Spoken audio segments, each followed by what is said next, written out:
I hope you enjoyed your lunch. I am the after lunch entertainment, so I hope you had a nap earlier, not now. That was for the time before. I'm going to be talking today a little bit about designing for physical technology experiences. To introduce myself, I've been at Mozilla working on Firefox and related web technologies for more than 12 years now. So how many people here were in school 12 years ago? Almost all of you. Thank you, thank you. I feel special today. But I'm going to talk to you about something a little different first. Zero. As of last month, the number of apps that the average US smartphone user installed. 0 apps. Very difficult market to get your technology into people's hands if you are an app developer. You're probably here because you know us as Mozilla. We are champions of the web platform, and web technologies. So this doesn't come as a surprise to us. For a lot of people, their experience of apps these days, mine for sure, looks a little bit like this. I have a whole lot of apps. I use very few of them. And most of the time I spend trying to figure out that one, if there is that one app, how to find it, which one it is. How many of you have maybe too many apps? A few people? Okay, more people, you're admitting to it now. How many people have apps they've installed and never used? Okay, yes, almost everybody. So something's wrong here, right? We install apps. They're one way to interact with software. We have browsers, we use those, but a lot of times you have to open up the browser separately. It might be difficult to get to the content that you're trying to do. But this is probably my favorite anecdote about this. This guy, Ryan Schaffer, wrote an article about how they invested years and money into building an app, and after months of preparation, launched the app on Product Hunt, Reddit, Facebook, everywhere, all the right places, and nobody installed it. Almost no one. However, they had, for every one install, they had 1,000 people that went to their landing page. They had no problem getting people to go to their website. None. The level of interest was incredible. The sign-ups on the mailing list beforehand, incredible. Press interest, off the charts. But nobody would commit. Nobody would take that next step.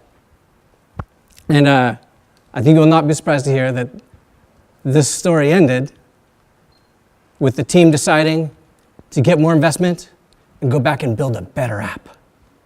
The lesson that this sentence tells was completely lost on this team.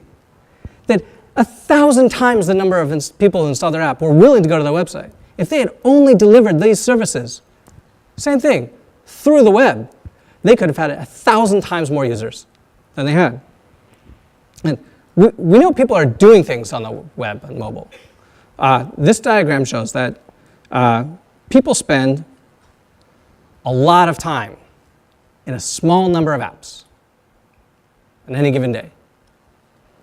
But a lot of people spend a lot less time on a lot more mobile websites.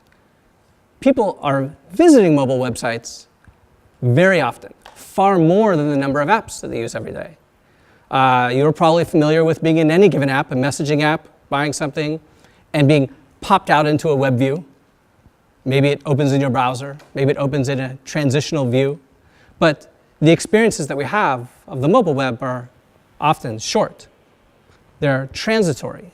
They take place as tasks in between apps. They are part of a workflow, but they're not standalone often. It's the place where we're popped out to go pay for something. A lot of the numbers are showing that more transactions happen in those interstitial web views than inside the apps themselves. But how do you market something like that? If you are just a step in a workflow, it becomes difficult to market that as a vertical, market it as a product in and of itself. So startups, founders, technologists still fall back on this experience that they can own from beginning to end, the app, even if, in the end, nobody ends up installing it. But we know people are doing stuff with the mobile web. We know it's being used. There's a commitment level. Maybe that's an issue, challenge. The lesson learned here was nobody has a problem committing to open a URL. Fine opening a URL. I open URLs all day long. Whether that's a good thing or a bad thing is maybe a different talk altogether. Installing an app, first thing, no. If I walk into a room and they're like, oh yeah, install the app for this museum or movie theater, no. And the numbers show that that's a really common reaction. The level of commitment is really high to install an app. Level of commitment to open URL, very, very low. And this doesn't mean that one is better than the other, but it means that the use cases for these technologies are very different. And that's what I think this slide says to me more than anything, is that the use cases for highly verticalized, long usage technologies and transitional, interstitial, lightweight technologies, very, very different. It's transient computing, the web, on mobile anyway these days. We're there for short periods to do singular tasks that don't last a very long time, that take us from one place to another. The browser becomes not an end, but a means to other things, sometimes even other apps. And while we're trying to figure this out, the best way to get as technologists, our technology into the hands of our users, engage people, bring them on board, there are a lot of other changes happening. The rooms that we exist in are becoming the computers. It used to be that the primary relationship that we had with our users was through the screen, either through the keyboard or touching, but either way, they're going to interact with us through this screen. But with the advent of voice technologies, all types of sensors being shipped both on our devices and other types of hardware, the rooms themselves are becoming the technological arena that we interact in. We're seeing this in a lot of different ways, and this is one that will probably look a little familiar to you. The original physical computing. This is a gateway from a physical experience, say walking into a room, walking into a cafe, a restaurant, and a digital experience. This is basically a portal to another dimension.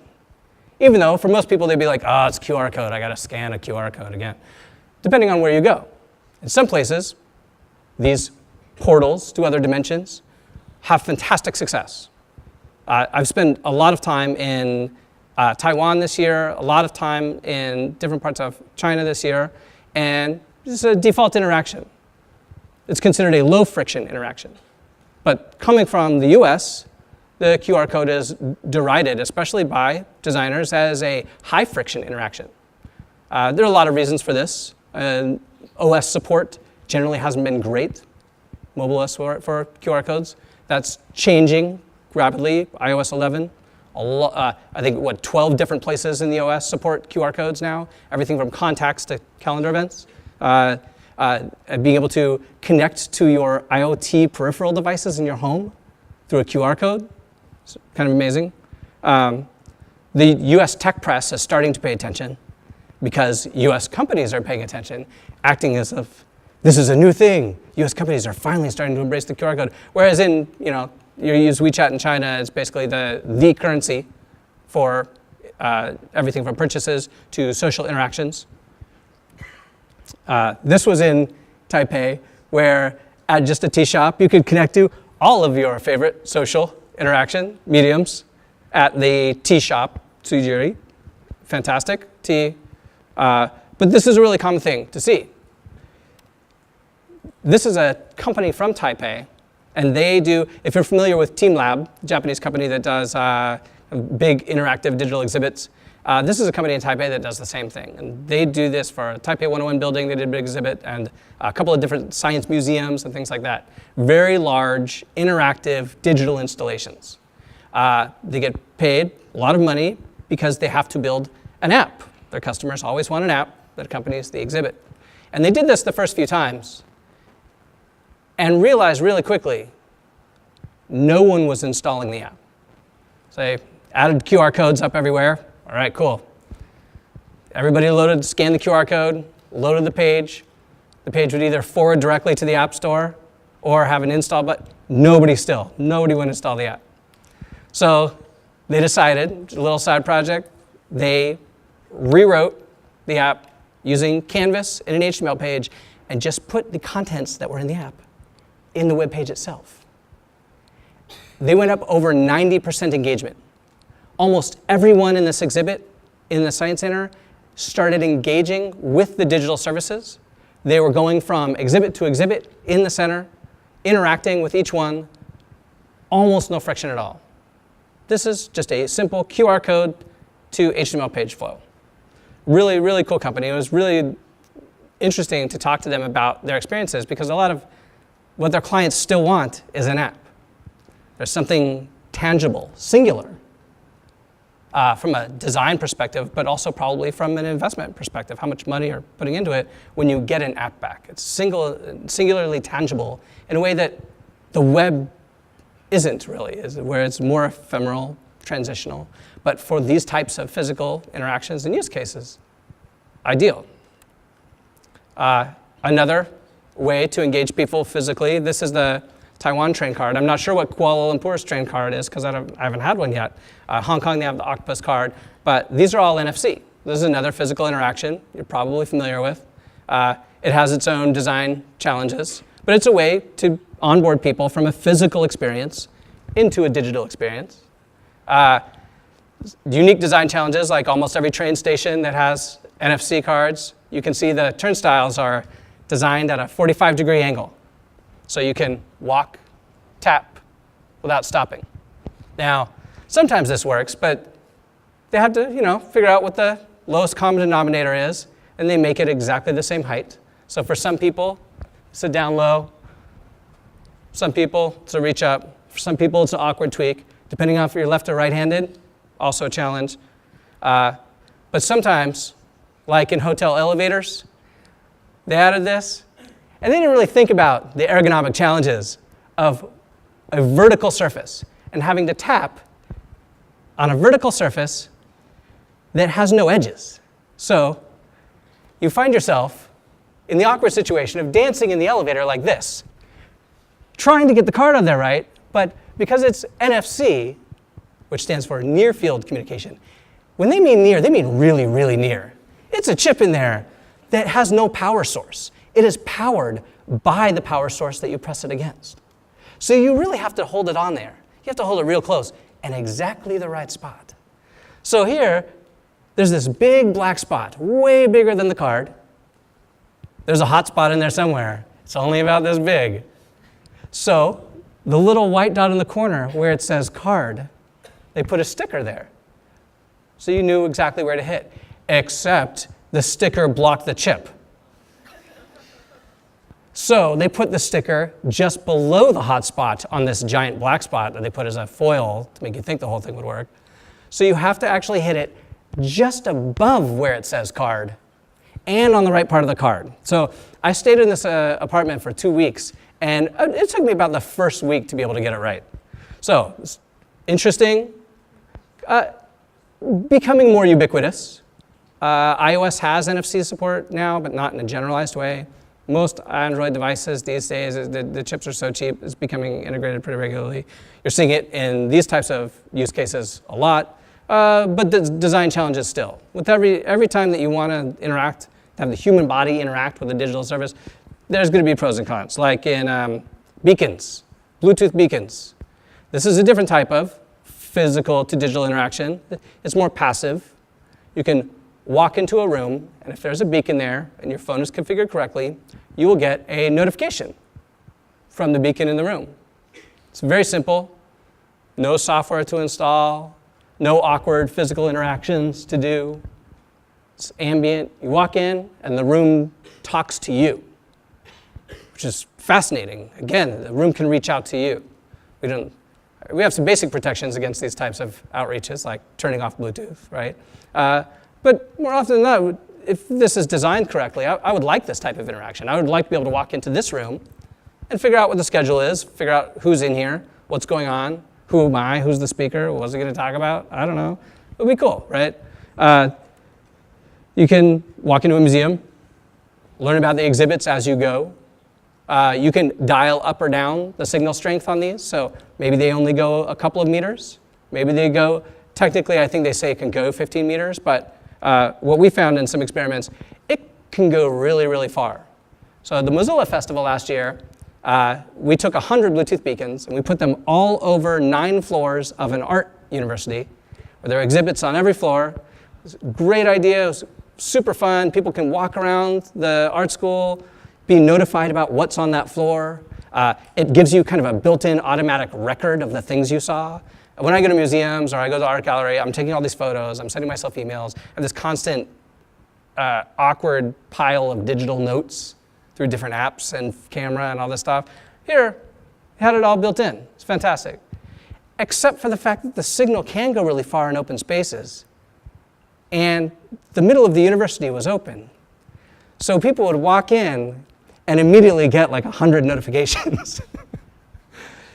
So interesting concepts, some pros and cons, use cases, small rooms, 1 or 2 beacons, probably good. Very large deployments have some challenges for sure, some tweaks to make, but interesting nonetheless. This was another physical digital interaction that I really loved. This was in line at airport in Singapore, where you're stuck in the security line, but there's these ads saying, if you have WeChat open, you have Bluetooth on, shake your phone and you'll get a coupon for some very nice cognac. Who's going to turn that down? So you got these people in line doing the WeChat Bluetooth dance, trying to figure out how to get it to work, because it's not working for half the people, right? Or they don't realize that that actually means you need to have Bluetooth on, right? So again, design challenges, but interesting physical interactions. It's kind of a fun idea. This was one I saw in Hong Kong. It was an ad for the Wonder Woman, the movie. And this is one of my favorites because they just went all in. They threw it all in there. Like you can shake, and I love the visual cues that they give you. You can shake it, but you have to have WeChat open. You also need Bluetooth. And they have both the shake, so you can read it, very, very explicit instructions, along with a couple of visual cues. But if you're not a WeChat user, you can scan the QR code. All right. They have a nice custom QR code too, which is cool. Also, you can tap it as you go by. This is in the subway, so there's thousands of people walking by. But my favorite is the fact that they just put the NFC chip up there, right behind the big NFC. They didn't care. These are everywhere, right? And this is probably a 4-meter advertisement for Wonder Woman. So much attention to design, to the artwork in the actual ad itself. And then they just slap this guy on here with the backlit sign showing exactly where the hotspot for the NFC chip was, which actually was kind of a nice hack. It looks terrible, but you know exactly where to tap. Explicit is better than implicit, especially in physical interactions, sure. Maybe needs a little work though. This one was really cool. This was also in Hong Kong. Walking through the neighborhoods, and the Hong Kong City Historical Society has put these up. But it doesn't look like a QR code. It looks like art. It's a beautiful QR code, which is really, really neat idea. Now, whether anybody scanned it, totally different question. Did you know it was a QR code? I don't know, it depends. I was too busy initially just reading the words and looking at the design and checking out the cool illustrations. Only when I got to the other side of the street did I actually realize this was a QR code. I can actually scan this. Pretty cool looking though. So other physical interactions for getting people into a digital experience. There's a lot of talk about speech recognition these days. Mozilla's doing some work in there. Apple, Google, Amazon all have home appliances available. I don't know if they're available in Malaysia, but in the US, becoming ubiquitous. The idea of listening to your voice in a public space in order to get, or even your intimate private spaces of your home, in order to create physical interactions. But you can also interact with people in public spaces just by ambient noise. You can walk into a room and just by analyzing the ambient decibel level, know whether somebody is there or not there, whether somebody is asleep or awake, maybe whether the cat needs food. Setting these up, I've been playing with setting phones up, just running a web page that does this, does a little bit of analysis, and just sends me push notifications based on sound events. And you can kind of watch the ebb and flow of activity in a space. So you can imagine in an art gallery or a museum or something like that, or even a store, being able to react to something that somebody's talking about, but without actually listening to them. Now, how does somebody know that there's a microphone in the room? I don't know. With these appliances like the Alexa and Google Home, they've created these physical objects that basically say to you, I look like a speaker, but I'm actually a microphone, which is interesting. Alexa looks most like a microphone to me. The other two look more speaker-like. So some user trust to gain there, some work on the visual design of the physical object to be able to communicate certain things. But you can learn a lot just by listening to the sound in a space. We did some experiments. This is a device that has a cell phone jammed in it, an Arduino jammed in it, proximity sensors. It was really a fun experiment about photography, cameras in public spaces. So this device has 3 modes. One is privacy mode. You can adjust the dial to cover the camera lens. You know it's safe then. The camera's not on. It's not watching you. You can put it on proximity mode. It's got a proximity sensor, so you can walk up to it and have your photo taken. Or it's just got party mode, where it's just taking photos constantly all the time. And it's got a QR code that loads up a web page that allows you to kind of Tinder-like swipe through all the photos that were taken, choose some. So this idea of, you and your friends all go to an event, or you have a party or a dinner party or something like that, a family get-together. Everybody's taking photos on their own phones, but they're all separate, which, for good or ill, you don't have control over any of the photos taken in a given space at that point. But here, you have this centralized place where you can see what photos were taken, kind of like an interactive, privacy-oriented photo booth. But just experimenting with this idea of levels of comfort in physical spaces, how to get people interact in physical spaces when there are things like cameras and microphones, which is becoming more and more the norm. So we've got this empty room. We now know there are ways to get people involved, interacting in these spaces. But there are different architectures for this type of software we're finding. Traditional, very basic interaction model. They're either going to type or they're going to touch the screen, and we're going to be able to see that interaction and respond to it. But now we have a few more steps. We have different players in the game. We have a room.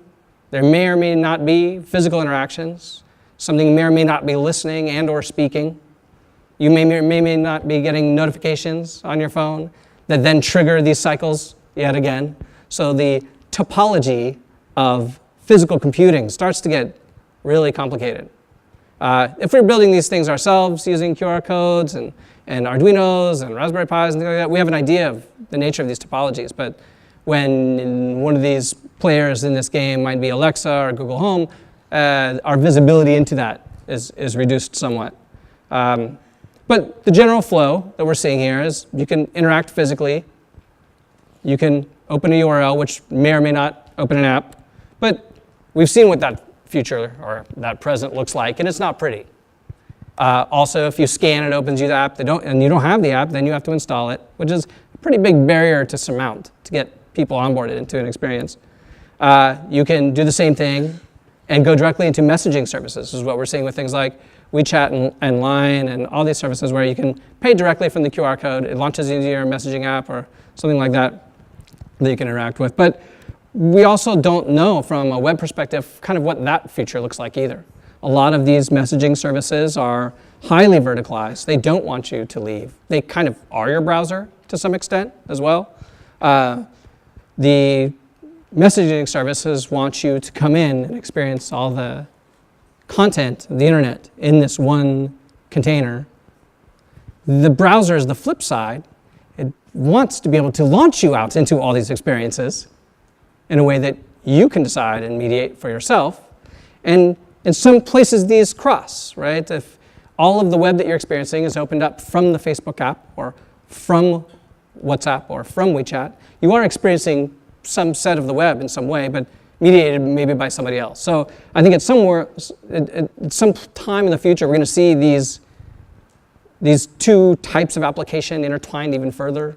I don't really know what that looks like, but I'm really interested to see where it goes. I would love to be able to have the flip side where the browser is my messenger, and I can interact with the web in a more messenger-like way. But we haven't really seen anything like that yet. But I think we're probably going to see more and more integrations between these two worlds in particular soon. And you can open up these physical technologies directly into web content. But even doing that, the topology then stays complex, right? And we don't have high-level primitives or development tools for this kind of thing yet. There's been a couple of advertising agencies that are selling the kind of things that I showed you earlier. I'm like, okay, they've got a stack for this, for sure. But a lot of it right now is people, building these services themselves, or just connecting to larger services like WeChat, Line, and the various payment systems. So there's some maturation yet to happen, I think, in physical experiences. But what do people want to do? We can get them into a room. We now know a little bit about the type of things they want to do when they're there, what they can do. Very important, buying things. This is the killer app of WeChat, right? The fastest growing application and audience in the world right now. Massive amounts of transactions happening. Buying things for extremely small amounts of money, microtransactions, via QR code directly through WeChat. This was an interesting company out of Singapore, I believe. I was talking to the owner of this company because they have these fridges and they sell them to restaurants. The restaurants put the fridge out front, and at 11 a.m. they stock the fridge full. And if you have this app installed, you can walk up to the fridge, open it, take food, and walk away. And a payment just happens. Because this combination of NFC, RFID, Bluetooth, everything makes that, and the app makes that payment happen. But they realized, as we're learning, nobody wants to install the app. And even if they have the app installed, they might have things like Bluetooth turned off and NFC turned off, battery reasons, right? So they were really interested in how can they go directly from QR code to a web page, and that's it. Just have people automatically logged in and paying. And I'm going to talk a little bit about solutions to that later, but this is becoming a much more common scenario. There's a long queue at this restaurant. They wanted to have that queue. They wanted people to be able to get in and out quick, make the food a little bit in advance, walk in and out. These are ideal use cases for these types of physical technologies. This was a payment in Hong Kong where it's great. They got the old school standard payment there. And then as new payment platforms are coming online, they started getting the stickers and just putting the stickers on, which this does not scale. Eventually this thing's going to be covered in stickers, right? They have to advertise then with this kind of Lucky Charms payment physical thing. They have at least a visual cue saying how you do it, okay? You tap it. Again, the ergonomics of this one are a little wonky too, because you have this flat surface, it's vertical, you have to somehow tap your phone on it, but we all know what happens there. Your knuckles immediately hit. Or you have your phone, you get it with your fingertips like this, and then you're holding it, because you don't want to drop it, flat up against the surface. But then of course you touch the screen, which causes the app to switch somewhere else. And then you walk away in utter rage without your lunch. Or you just end up paying in cash, right? So still some ergonomics to work out here, but also no way of scaling with different payment providers or solutions. The payment request API is a new web API that's coming. We're developing it in Firefox. Chrome has a implementation of it as well, but I don't think it's on by default yet. But this speaks directly to these types of use cases where you want to be able to allow people to make payments without any configuration, without a special app, and as low friction a way as possible. So for physical technologies like NFC or Bluetooth or QR codes, you really could just open up a web page, very quickly get through a payment flow without having to enter any more information than you've already entered in your phone. The way this works is when you initiate the flow on the site, it pops open a browser UI to collect the payment that talks directly to the payment providers that are configured on the device itself. It's pretty interesting. The JavaScript for it this is a simplified example, but initiating the flow is very little code. Apple has a version of a similar idea implemented in iOS. It's been there for quite a while, actually. And there's a polyfill that implements the payment request API and wraps the iOS API. So it's basically one JavaScript library that allows you to get payments working using this API on Android and on iOS, which is neat. I think we're going to see a lot of experimentation and growth in mobile payments when we have this API available and have low friction way of making payments from the web itself. we heard about AR and VR a little bit already. Physical technologies, I think, is going to be a very, very strong way of getting people into these types of experiences. So somebody can walk into a room and be quickly and smoothly launched into a virtual reality experience or an augmented reality experience. It can be pretty powerful. And again, leveraging the strengths of the web, that's transitional properties. The fact that you can have a brief transitional experience can be really powerful here, where I think we're not seeing yet use cases for people spending hours upon hours upon hours in virtual reality. Not so often yet. Not least because the hardware cost and the ability to access it for most people in the world. People using magic window approach to have a brief virtual reality experience. AR, very similar. But once we have camera access, you do basic casual things like adding digital, overlays. There's a duck in my face. You can add something to a physical space. You can drop something in, even without high quality positioning, depth sensing, anything like this. With the basic web technologies, we have the ability to create basic physical and digital merged experiences. We're seeing a lot more experimentation with this here's another one. Imagine if all our conference badges had QR codes and we were walking around, being able to see whether somebody was open for business, whether they wanted to talk. Seeing at the conference whether somebody was like, nah, I'm busy, I'm in silent mode right now. Or whether somebody's preferred pronoun they wanted to be referred by. All these types of social advertisements that you can give in social situations if we had that type of ability to see. So I think casual AR experiences like this, casual social AR experiences, are going to be a really interesting area that we're seeing lots of rulers. We're seeing some really creative things, really artistic things in augmented reality, but I think this type of social interaction and advertisement is a really powerful and casual way of using this type of technology. With iOS 11, we now have more sophisticated augmented reality abilities in mobile platforms, and Google's AR Core, we're going to see eventually the same. And Mozilla is experimenting with a specification, a set of APIs called WebXR, which, did you talk about this earlier today? All right. It's a way of creating mixed reality experiences using the web, both virtual reality experiences and augmented reality experiences, using only web APIs, in the same way that you saw Fabian talk about earlier with WebVR and virtual reality on the web. This is early days yet, but there is a repository with code samples and ability to try it out, and experimental browsers for both iOS and Android that you can build and try. Please do check it out. It's very early, and it's building on top of the sophisticated augmented reality platforms that are being shipped in both Android and iOS. Progressive web apps, you've probably heard a lot about. I already have had some conversations here today about progressive web apps.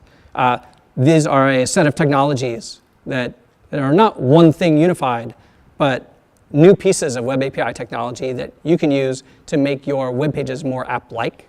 Being able to put it native on the home screen, it's great. It's powerful for some apps, but if every web page is also on your home screen, we've done something terribly wrong. We've made some bad choices. We end up back in that crazy situation with too many apps. But some of the other features like offline and sync, the ability to have your web app work offline in some of these physical computing use cases is really interesting. Or the idea of push notifications. If you can walk into a physical space, scan a QR code, and have almost no interaction other than getting notified from that site at relevant times, it's pretty powerful as well. The camera access that I showed earlier is through Get User Media. And without having very sophisticated camera APIs, you can still do a lot. We're seeing a lot of people do work with computer vision in JavaScript, even just using WebRTC. A-Frame, you probably heard about earlier. Very powerful technology that we're using to create digital things, be able to create 3D objects, and be able to use those and interject those into the space around us, our physical spaces, has been very powerful. I'm not going to show you too much about A-Frame, because you probably already learned about that before lunch. But more often than not, one of the challenges of these new technologies is that the computing that we're used to be able to see in our screens is becoming more and more invisible. When we have these types of devices, we have ways to interact with them, but we have very little visual cues, very little in the way of visual cues from them. Where is my voice going? What is this service using or not using? Our choice of applications has suddenly become much smaller.